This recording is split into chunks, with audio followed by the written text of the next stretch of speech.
தெற்கு சீமையில என்ன பத்தி கேளு, தூளு கிளப்புறவன் தூத்துக்குடி ஆளு.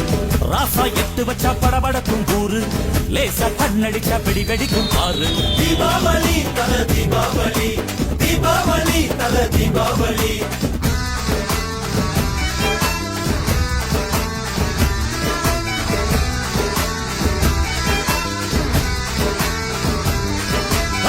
தெற்கு சீமையில என்ன பத்தி கேளு, தூளு கிளப்புறவன் தூத்துக்குடி ஆளு.